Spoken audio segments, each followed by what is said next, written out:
Remember the adage, necessity is the mother of invention? Joe Elsasser is proof. An active advisor, he's behind software to help financial advisors develop retirement strategies for clients. Joe is president at Covisum, and as Brad's guest, he will share his thoughts on several topics, including software to help craft optimal decisions for taxes, financing healthcare, when to take Social Security, and the conversion of assets to guaranteed income. Joe, man, we've been buddies for what, 4 years now, 5 years maybe? It's been a bit. Gosh, it feels like a heck of a lot longer than that. Well, that's what everybody that knows me says. I'm like, really? It feels like years on years. Well, hey man, welcome. Always love to chat with you and just kind of pick your brain on everything in the industry and what we're looking at from, a planning perspective. And, White Glove and Covisum have a wonderful partnership that really started with an advisor actually out of our founder's office started using your software and your presentation when we launched our taxes and retirement topic. And I mean, the guy was just killing it. And it was all about that tax map. And you guys made it so simple for an average consumer to see, hey, wait a minute, this is how taxes work. One funny story about this, and I promise I'll let you talk, is so that advisor, he'd done this a million times. We recorded it.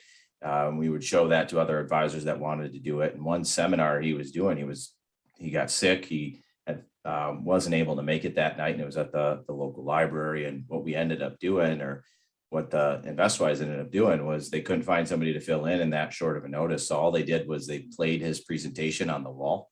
They just came in and they played the recording of it. And he got just as many appointment requests as he normally does, and he wasn't even there. So, and we always like to say that, well, you know what? So you don't even have to be there. But I think that's all in part just because of that powerful message behind that tax map and how it all works. So, yeah, and you're the master of that, right? You came onto that, and it's not even just, that idea. It's that, I mean, you're an advisor yourself. These are things that you realized the industry needed and you needed to see grow. So let's talk a little bit about that backstory, if you will. Oh, for sure. Yeah, I will not claim the master title. In fact, that's been probably the coolest evolution of our business over time, is the little things that start, in our own advisory practice. That's where all of our software tools started, is in our own practice here in Omaha. It's inevitable and it's exciting when guys around the country, guys and gals, I should say, around the country, are able to take what we kind of start in some ways and make it so much more than it was. So, to rewind the clock, we got started as Social Security timing in 2011, and that was really what became Covisum over time. And the idea there was just that people are retiring, and one of the biggest decisions they make is, when do I claim Social Security? When should my spouse claim Social Security? And what can we do to get basically the biggest bang for our buck, given that we've been paying taxes for 35, 40 years? How can we get the most out of the system and have a positive impact on the overall retirement income plan? So that's where we started. And when you start playing with Social Security, inevitably you land in tax. If you've never done a paper tax return, which, I have, but gosh, 20 years ago, when people actually did that, I certainly wasn't caring about Social Security at all.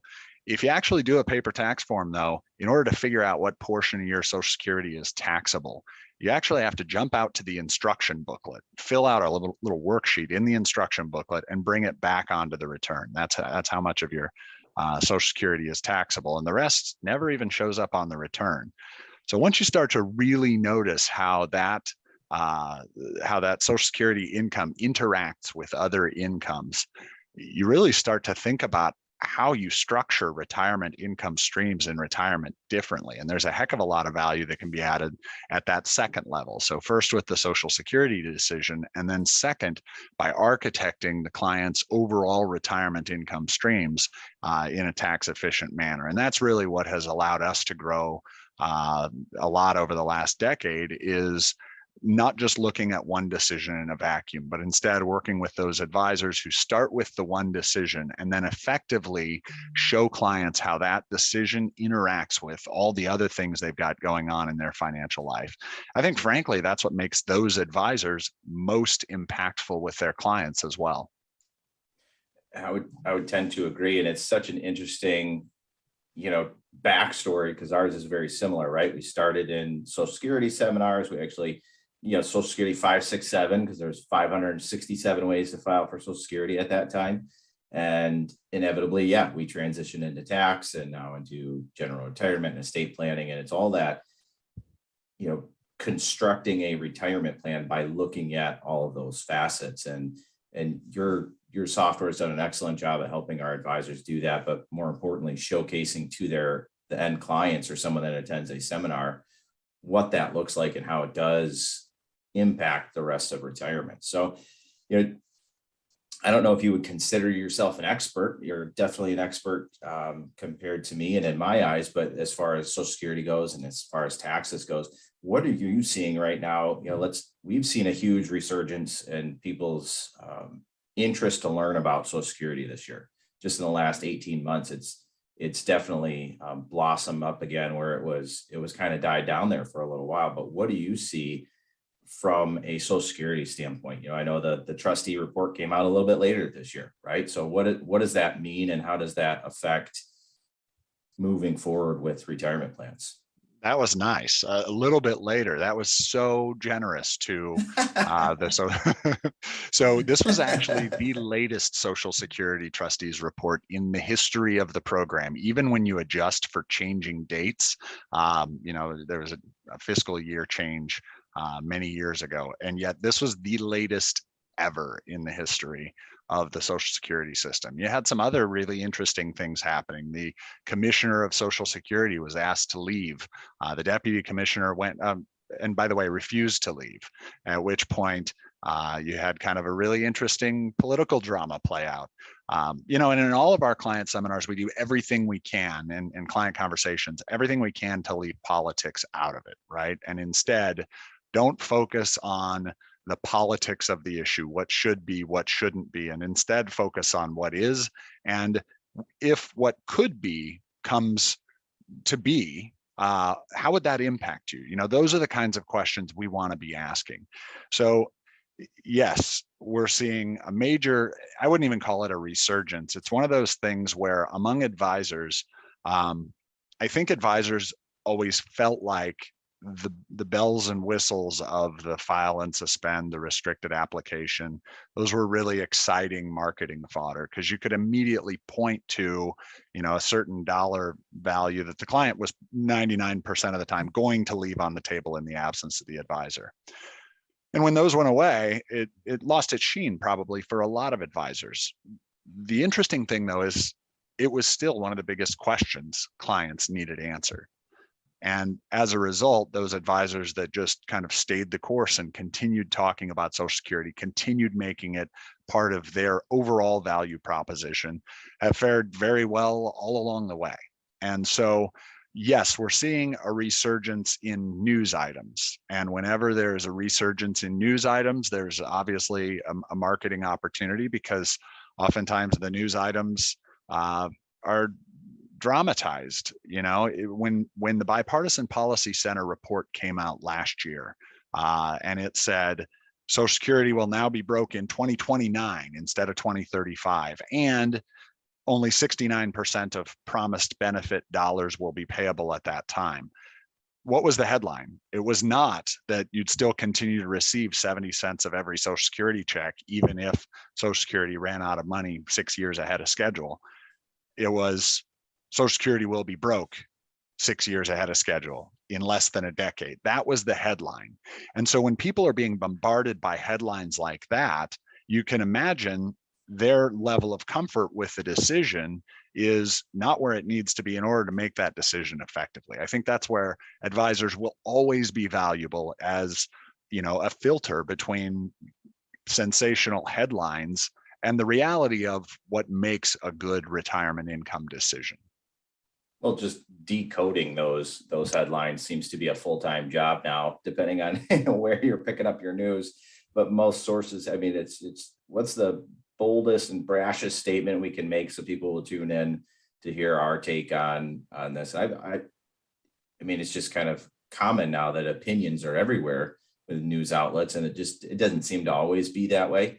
But I mean, man, I can only imagine how that makes someone going into the retirement feel, where 10 years ago when they thought about Social Security, it was reported on one way. Now it's reported on a different way on top of all of those changes. I mean, you as an advisor, are you still doing Social Security seminars regularly? You're still talking to your clients very regularly about Social Security? It's still a core part of our communication package. Let me put it that way. And the reason I say our communication package is because our libraries have not reopened for these things yet. So, and we've been doing library seminars for a decade. That was what built our financial planning practice. And yet the responsiveness to electronic events and events for our own clients, that continues to be strong. So in terms of our marketing message, yes, it's still a big part of our marketing mix, number one. Number two, it's a big part of our ongoing client education, because we do have clients who pass that information on to other potential clients. And if our goal is to replicate our current client base, because we have fantastic clients, then that's what we want to be able to do. And probably the third, I guess, takeaway is that we're going to have people who are facing this decision indefinitely, right? Every year, a new crop of people will reach 62. And it's not just 62 when they start thinking about it. They really start thinking about it about the time when those questions, am I ready to retire? I think I'm ready to retire. I'm almost ready to retire. I still like my job, but I want to do other things. When all those questions start flowing, Social Security is at the center of it. Yeah, and for us, virtual is remained strong. We're still doing plenty of webinars. We do probably 40% of our webinars, or 40% of our events are still virtual based, and it's interesting, even in areas that have completely opened up and you wouldn't even know there was ever a pandemic. And I think that's really important. What you noted on too is the ongoing client education, because so many of our events that we host when we run marketing, we'll have an advisor hosting it and one of his clients will show up. And he's like, well, wait a minute. Why is my client here? It's like, well, because they had questions and you weren't proactively telling them about it. So when they saw our ad, they signed up and they came in. And I think that's just so interesting from an advisor perspective to say, hey, you know what, let's continue teaching our clients about things that in all reality don't make us any money, right? No advisor makes money on Social Security. But if you're not going to teach them, they're probably going to find that information from somebody else. I would say probably the second biggest question out there, if it's not about Social Security, it's about, well, how in the heck am I supposed to plan for retirement with all this tax uncertainty that's out? That's currently, everything feels like it's in the air. You know, it's always the taxes are going up, but what does that mean? And what's your thoughts on that? Yeah, and we get the same sensationalist headlines around tax. It's like capital gains are going to become taxable at ordinary income rates. I can't tell you how many times I'd have somebody forward me some headline related to new capital gains tax rates. Should I sell everything and realize all the capital gains? And the answer is no. I mean, no, let's not do that. But at the same time, let's identify whether there are things that we do want to hedge. You know, do we want to take a small slice here, a little bit of pain this year in order to potentially avoid more pain next year, particularly if that pain is related to a position that we wouldn't really want to hold going forward anyway. And so every year, those kinds of decisions, advisors are facing those kinds of decisions for clients. And frankly, I think most clients don't realize how much effort strong advisors really do put into strategic thinking like that. The idea of levelizing tax brackets over a client's lifetime so that, you know, maybe when I retire, I'm going to pay a little tax. even though I could live off my non-qualified money, be, effectively spending some of the principal in my non-qualified money while allowing IRA money to grow, that's not a really great strategy for most people. For most people, taking some IRA money out before you have to is a good thing to do. And the reason is you just get clobbered if you let all that IRA money build up until you turn 72 and then get forced to take it out. So this idea of creating a sustainable tax rate throughout retirement is an idea that is really beneficial for advisors to help clients understand, because when a client first retires, if they do what most people do, they take their Social Security early, they spend from their non-qualified or their taxable accounts, and they save their IRA and Roth IRA money for last. If they do that, they're going to feel great for the first few years. You know what I mean? It's kind of like sitting on your couch and watching Netflix. It feels great, right? But if you do that for a few years, you're really going to pay the price later, right? And I think advisors have. I don't know that taxes have ever been related to Netflix before. So I think that was great. That was good. It really is the same thing. It's a question of, do I want to take a little bit of tax pain now in order to avoid a lot of tax pain later? Or do I just want to bask in the day and then take my lumps when they come? Yeah, I was just reading an article in Forbes this morning by Jeannie Underwood, and it mentioned that on average, a client will have 3 to 5 financial advisors when they're growing those financial assets. And then typically when it comes to harvesting and the retirement, they boil that all down to one. And it's got to be, the advisor that's staying in front of them with the important things, not just, financial vehicle related, but how does that affect your Social Security? How does that affect taxes? Having that full encompassed plan.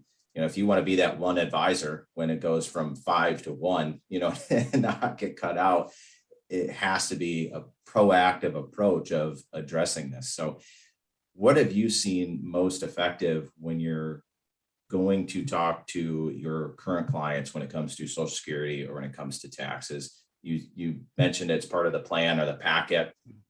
What does that look like in your personal practice? Sure. Social Security for us, we intentionally and exclusively work with, mass affluent. We're not targeting the, $10+ million client. In fact, if we get the $10+ million client that has the concerns that most 10 million plus clients have, they're not going to be a good fit for our practice. We're actually going to refer them off, which I can see some of the audience probably cringing when they hear that. And yet for us, well, they're probably trying to find your email right now so they can put their hand up for that. Yeah. There you go. We're able to really efficiently add value to clients in that $1, $2, $3 million range, where they've saved in a few different vehicles, some different mutual funds, stocks, bonds. They're not looking for private placements left and right. They're not looking for, for venture capital or private equity type plays. They're really looking to efficiently use their assets through retirement to support a lifestyle. They want to know, what does that lifestyle look like and how can I do it efficiently and with a reasonable level of risk that says I'm not leaving a bunch of money on the table. I mean, that's what our clients care about. And so for us, all of those decisions start with Social Security. When you think about the average married couple, that would be our client, their Social Security dollars, when you take the present value of all those cash flows through their lifetime, they're worth more than $1 million. That one income stream is. And so first identifying how are we going to make that decision. And oftentimes it has at least one member of a household delaying benefits, which is not what most people would do in the absence of advice. So starting there, and then explaining how unusual the taxation of Social Security benefits is really a perfect segue into how do we coordinate the other income streams with Social Security in order to create a highly tax efficient overall retirement income. That transition is supernatural. It makes, supernatural, extremely natural. there's no magic wand there, right? It's just work. But ultimately it's work that they wouldn't do on their own and that they're not hearing from their other advisors. And that's where you really position yourself to be the advisor. I think the key point there is not just the positioning or not just the talking about it. It's the demonstrating your process for how you will actually do it. How will you deliver on those promises? And that's where our advisors have been really successful over the years. And that conversation has probably led to, the development from Social Security timing into tax clarity. I mean, those looking for that clear image that you can show your clients and say, hey, this is how it works, right? Because if you were to explain, the tax brackets and the tax map to me and just tell me all of these things, I would just stare at you blank faced and you might as well be speaking Chinese. I would have no idea what you're talking about. But once you show me a picture, then I get really excited, right? Yeah, you're here and I really don't want you here because this would be a bad spot. And here's how we avoid that. That kind of insight resonates with our clients. Yeah, and that's perfect. So they always say, I always hear Ed Slott say that your clients are still 80% prospects. And I love that saying, like, you still have to be in front of them. You still have to communicate with them. But, using Social Security, using those, the uncertainty around the tax laws and all of the tax implications that they're potentially changing, is now a good time to prospect based on these topics? Whenever there's a major news cycle around something, you've got to be talking about it, because if you're not talking about it, if you're not incorporating those concerns into what you do for clients, then you're not building a moat around your clients. And if you're not doing it for prospects, you're not taking advantage of the fact that most other advisors are not doing it, right? And you get right down to it. Most advisors don't run very effective practices. And because they don't run very effective practices, their clients are fair game for advisors who are going to serve the client better, frankly, because those advisors have built processes to serve the client better. And so if you're not communicating about both what's going on out in the world and then tying it back to the way that you've built your practice to be able to handle those things, to be able to answer those questions better, it's a huge opportunity that's missed. And I would tend to agree, because I think that you're not only teaching your current clients, I love that, building a moat, right? That was a great visual in my head. I immediately pictured all my clients standing on this line. I know there's a moat around them. But that's shoring up that base. But then, hey, you know what? There's probably someone who has one or two or three advisors out there, and none of them are talking about taxes, or they're not talking about Social Security. And those people are still out there looking for that information. And we see it every day, right? They're signing up for webinars. They're signing up for, seminars, in-person stuff, or direct consultations. And it's all based on, Social Security or taxes. And ultimately, if every advisor worked with their clients in such a way where they all knew all of those things and felt really great, we'd probably be out of a job, right? But there's so much opportunity out there. Every time something changes, you're right, there's going to be a news cycle they're going to blow everything out of proportion, and they probably won't even have any of the data yet. And then it's going to generate concerns, not only amongst the general community, but amongst your clients as well. Yeah, there's no doubt. And that's where I get back to the advisor being, the curator of information, or the hand holder of client, or the behavioral coach is what we hear on and on now. Because frankly, now in a social media world, news is designed to create, I'll call it engagement. That's not that's a happy term for alarm, right? What are the things that are most shared? It's alarm. And so the advisor's role in a lot of ways is to calm some of the unfounded, the unwarranted alarm. And I can't tell you how many times we have clients that say, gosh, I didn't know it worked that way. Whether it's about Social Security, most often it's just the survivor benefit. It's how the high wage earners benefit is passed on to the survivor. still every day with multiple clients a year, we hear, I had no idea it worked that way. Now I get why they say someone should delay, the high wage earner should delay. Or with taxes, I had no idea that's how Social Security can create this ridiculously high effective marginal tax rate. And of course, they never say that word. They just say, oh gosh, I would have lost 27 cents on the dollar by pushing those capital gains into taxable range. Or gosh, I can't believe the combination can get me to 50% for an effective marginal rate. We don't, it's not things that they're hearing or understanding from other advisors. Yeah, and I love that awareness or engagement, right? Yeah, alarm. And that's all it is, right? There's so much out there that is designed to get clicks. And half the time, I feel like you're not even reading the article.